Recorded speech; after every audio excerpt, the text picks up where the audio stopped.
सोनाक्षी की रसोई में आज की स्पेशल गेस्ट है मौसमी चैटर्जी जी। ये जी नहीं, मौसमी आंटी। ओके आंटी मौसमी, तो आज आप क्या बनाएंगी? मैं क्यों बनाऊं?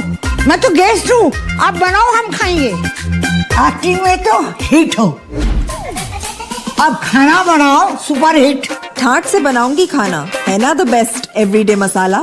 आओ बनाते हैं मसालेदार छोले। छोले हर रोज के करी में एवरीडे मसाले, शाही बिरयानी में स्वाद का जायका। পটল পোস্ত আর সর্ষে ইলিশ ভাপা।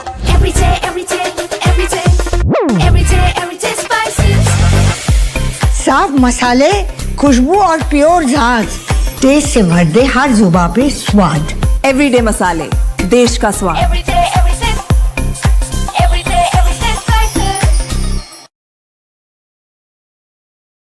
दोस्तों नमस्कार, colonel Ajay Singh astro money group first global astro finance digital channel से आपसे मुखातिब होता हूं। आज 15 नवंबर सन 2025।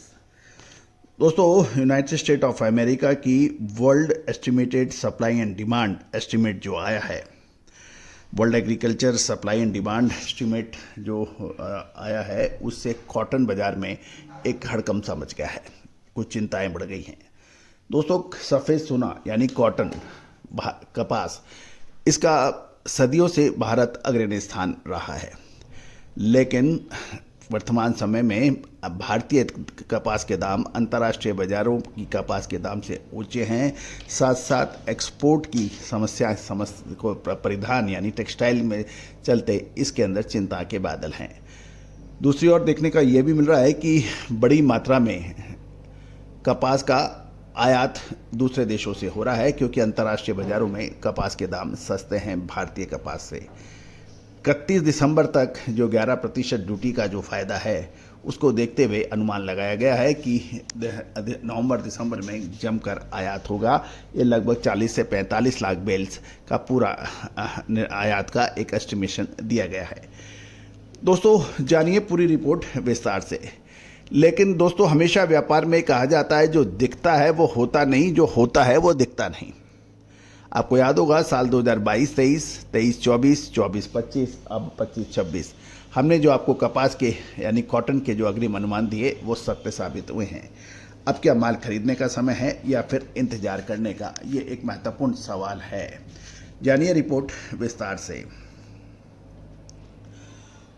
दोस्तों, अमेरिकन एग्रीकल्चर डिपार्टमेंट की जो world agriculture supply and demand estimate आती है, उस रिपोर्ट की माने तो ग्लोबल कॉटन सप्लाई के अनुमान से बाजार उम्मीदों से काफ़ी ऊपर रहे, जिसके चलते कपास में मंदी की धारणा बढ़ गई है और आइस कॉटन में ऊपर की ओर से रुझान सीमित हो गया है। अमेरिका ने साल 2025-26 का जो उत्पादन अनुमान 14.12 लाख गांठ का हो गया है, जबकि ट्रेड अनुमान जो औसत अनुमान 13.52 लाख गांठों का था। ये उम्मीद से अधिक पैदावार आइस कॉटन के लिए एक मंदी का कारण बन गया है, ऐसा कहना है कुछ व्यापारी और फंड्स मैनेजर्स का। अमेरिकन निर्यात का अनुमान हल्का बढ़कर 12.20 लाख बेल्स का हुआ है, जबकि भारी सप्लाई का प्रभाव कम नहीं कर सका। परिणाम स्वरूप एंडिंग स्टॉक बढ़कर 4.30 लाख बेल्स पहुंच गया है। जो ट्रेड की जो उम्मीद थी वो 3.76 लाख गांठ से काफ़ी ऊपर है। इससे बाजार के अंदर एक हड़कंप सा मच गया है। ग्लोबल स्तर पर यूएसडीए की उत्पादन बढ़ाकर 120.08 लाख बेल्स किया है। जो ट्रेड अनुमान जो था वो 117.9 लाख बेल्स का था, जो बढ़कर 120.08 लाख हो गया है। चीन, अमेरिका और ब्राज़ील में अच्छे उत्पादन से ग्लोबल सप्लाई को मजबूत कर दिया है। ग्लोबल खपत यानी ये था एंडिंग स्टॉक और अनुमानित ग्लोबल लेवल पर कपास का उत्पादन। अब कंजम्पशन यानी खपत की बात करें तो खपत 118.88 लाख बेल्स की रही, जो भारी सप्लाई के सामने इसका प्रभाव सीमित है। ग्लोबल यानी वैश्विक एंडिंग स्टॉक कॉटन का 75.93 लाख बेल्स हो गया है। जो ट्रेड के मुताबिक ये लगभग 73.64 लाख बेल्स से बढ़कर 75.93 लाख बेल्स हो गया है, यानी एंडिंग स्टॉक भी बढ़ गया है, जिससे ग्लोबल मार्केट कॉटन बाजार के अंदर एक प्रश्न चिन्ह है आगे तेजी का। कुल मिलाकर ऊंची उत्पादन, बड़े हुए स्टॉक में कॉटन में मंदी की भावनाओं को अब एक जोर देखा जा रहा है। दोस्तों, अब आगे क्या संभावना बन सकती है, क्या इसमें तेजी की रहेगी या मंदी की, विशेष अग्रिम रिसर्च रिपोर्ट के लिए संपर्क करें। दोस्तों, cotton complex, cotton seed oil, cotton seed oil cake and yarn, इन सभी पर अपडेट देने वाला विश्व का अग्रणी चैनल आपका अपना चैनल है।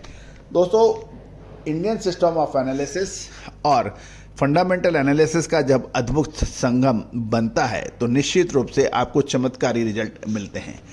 कॉटन के अंदर आगे क्या संभावनाएं बन सकती है, विशेष अग्रिम रिसर्च रिपोर्ट के लिए संपर्क करें। All the very best, good luck, happy trading.